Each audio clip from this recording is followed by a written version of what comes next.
Hello everyone, I'm Susanna with Hypnosis Haven, and today I'm going to speak briefly on the term that I mentioned in my previous video about ideomotor responses. I mentioned the term secondary gain. Secondary gain is what we refer to when we come to find that a client has actually a subconscious reason to continue the bad habit. This is something best explained by example. So I had a client who came in to quit smoking. The client said they wanted to quit smoking, but not really. The client came in because family members wanted them to quit smoking, so already I knew it was going to be a challenge. However, the client expressed the desire to quit smoking, and they were here, and so we were going through the process. But by the second or third session, I noticed that the client was not doing any of the things that they were asked to do. They were not listening to the recordings. There was just no real show that there was a desire to change. So we did an ideomotor response type of scenario where I asked the client reasons why they didn't want to quit smoking, if they wanted to quit smoking, and it's a yes or no type of interrogation. And then we did a journey of discovery and in conversation, and we came to find out the reason why this client did not want to quit smoking was because smoking presented the client with an opportunity to be social when they were otherwise kind of seen as an outcast in public. In high school, this client was very unpopular, not a lot of friends, not a lot of interactions. They were solitary, very much on their own.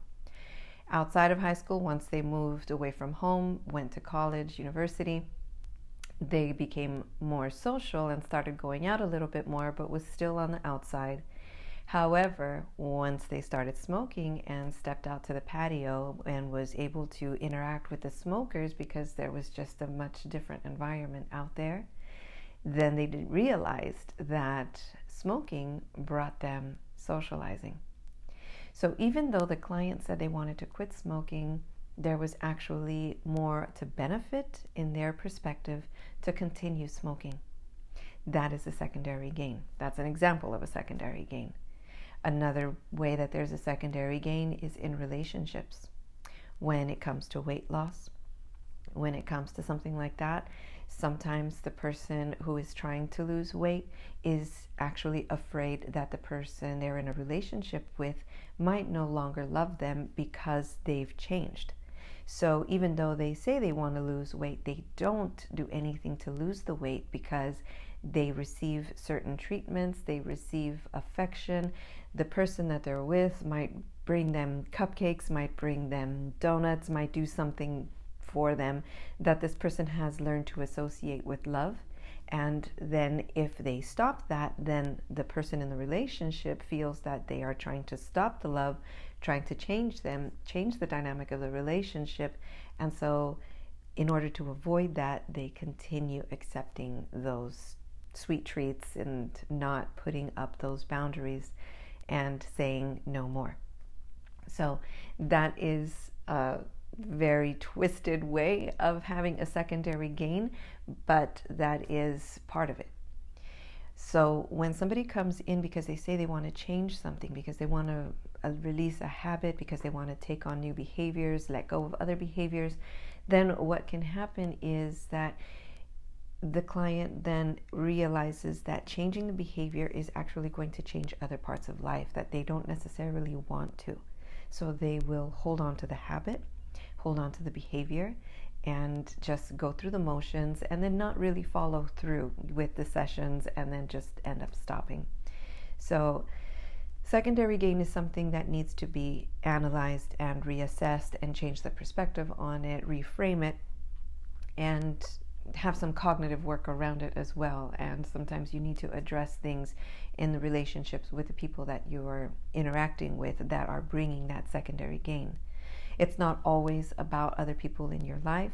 Sometimes there's, if somebody gets hurt on the job and now they're able to go back to work, they're physically okay, but mentally they've gotten used to just staying home and getting disability paychecks and having a nice life and being able to stay at home with their pets, with their family, with their children, with their neighborhood, whatever it is.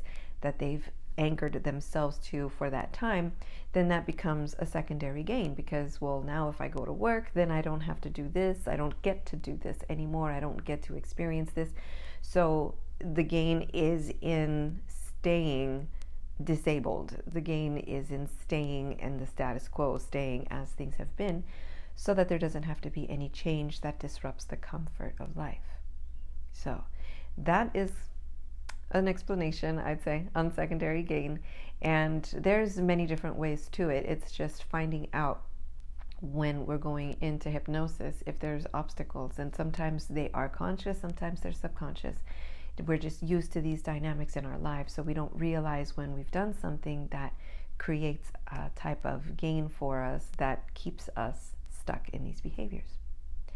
So if you have any questions about secondary gains and maybe realize that you're doing something that you don't want to do, but you're not going to stop because there's a gain, that's something that, can be addressed in hypnosis, because we go in and we remove the blocks subconsciously while you're in hypnosis, and then we're able to change and release those secondary gains and just change life. And that's what we do here. As we change minds, we change lives. So I'm Susanna with Hypnosis Haven, and if you want any more information on me, visit my website, hypnosis-haven.com, and you can schedule a consultation there or send me an email if you have any questions. Have a good day. I'll see you next time. Bye.